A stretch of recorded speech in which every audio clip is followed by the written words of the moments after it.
So, well, John Cena. First time getting you on camera, man. Let me shake your hand publicly. You are actually responsible for getting me back into wrestling after a 15-year hiatus. Awesome. The second I heard the MOP sample, I turned around and I was like, hold on. And that was the beginning of it. Awesome. So it's WrestleMania week. I got to ask you, you were just saying how crazy it is. Do you ever get to stop and have that little kid moment of like, I headline WrestleMania? Not in the last 6 years. I remember the first time I had some success at WrestleMania 20. I won. Was that the Big Show? Which one was that? Actually, WrestleMania 21. WrestleMania 20 was in the Garden. I defeated the Big Show and parked in a public parking lot and walked out in that parking lot and drove home with everybody else, and no one even noticed me. 21, when I beat JBL for the World Heavyweight Championship, or the WWE Championship, there was so much going on. I just ended up going back to my room and going to sleep, and that's pretty much been the MO ever since. Like, everybody just, it's a great atmosphere, it's a great environment, and everybody just wants to make the most of it. So they're always looking for a question or an interview or a comment, or pretty much what you're doing. Exactly. So is this now like a family thing? You're newly married. You bring the wife. No, that's. I think I'm the only one that sees this as the biggest business day in our company's calendar year, and. My family gets a bit rowdy at times, and I would hate to sacrifice any business opportunities to look after my family. And I've been completely candid with them about that. They understand that everyone else brings their family. It is a very good atmosphere. The WWE does it first class all the way. I just, I guess when I'm not in that driver's seat of being one of those matches responsible for the program, that's probably when I'll start bringing people around. Yo, shout out to my girlfriend who I just brought out of town on business for the first time. I tried to explain it on a much different level. It's a different situation when you got to watch out for wifey and make sure everything's taken care of. Same stuff, and on top of that, you know, you have your routines. It doesn't matter what you do for business. You have your daily routine, and you never want someone you love that much to be a burden.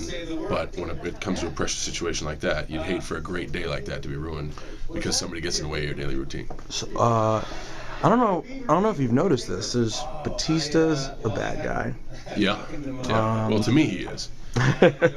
Edge is a good guy. Yeah. People have been saying this. I mean, people have been kind of like salivating at the idea of you being a bad guy for a long time. Does it cross your mind? I've been in arenas where they cheer me. I've been in arenas where they tell me that I suck. I tell everybody, I'm the one guy that you can just be. We were in San Jose last night, and a giant Cena sucks chant broke out, followed by you can't wrestle. You got you can't wrestle. You got to. Yeah, of course. What do you? It's for me as a fan of yours, and I sit there and but you're the baby face, so it's like, especially last night with Batista, but you have those. That's the thing, like, I just look at the business differently, and with me, if our paying customer is having a good time, I don't care, you know. It's that's what makes our audience great. That's what makes our programming great. As much as I want to say, you know, we control the programming because it is entertainment, they do. They can make a moment if they want to, and I love that. I love being out there. Is one easier though? Is it more natural? You were a good heel. You were a good baby face. And that's the thing about getting a different reaction every night. You get to do whatever you want every night, and that makes the job fun every day. It's not Groundhog Day because we do 300 shows a year. Right. Every night is a different arena. Every arena is a different group of fans, and we may do 15,000, but there's a nice section up front that really can't stand me. So I'll have some fun with them and then have some fun with everybody else. I just want everybody who pays to walk out with they say, that son of a bitch, or man, I had a great time, just to get their money's worth. That's all. All right, one last wrestling question. I got to ask you at least one hip hop question while I got you. Does it working with the Hitman? You guys got to do a little bit. Yeah. I was talking to MVP a couple weeks ago, and he was telling me what it meant just kind of see him come in and what's it been like just getting to have a moment with Brett? It's great, and especially, you know, with all the speculation on the animosity between Brett and Vince, and if we would ever see Brett again. I'm just glad Brett's got the chance to come back, and whatever him and Vince worked out to make that happen, kudos to both sides for making it happen because it needed to. And Brett's a real cool guy to have around. And you got to think that with the way the lead up has been, the ending has to be brutal on Sunday. I'm thinking it's going to be pretty good. You know what? It's one of those things that I'm excited for.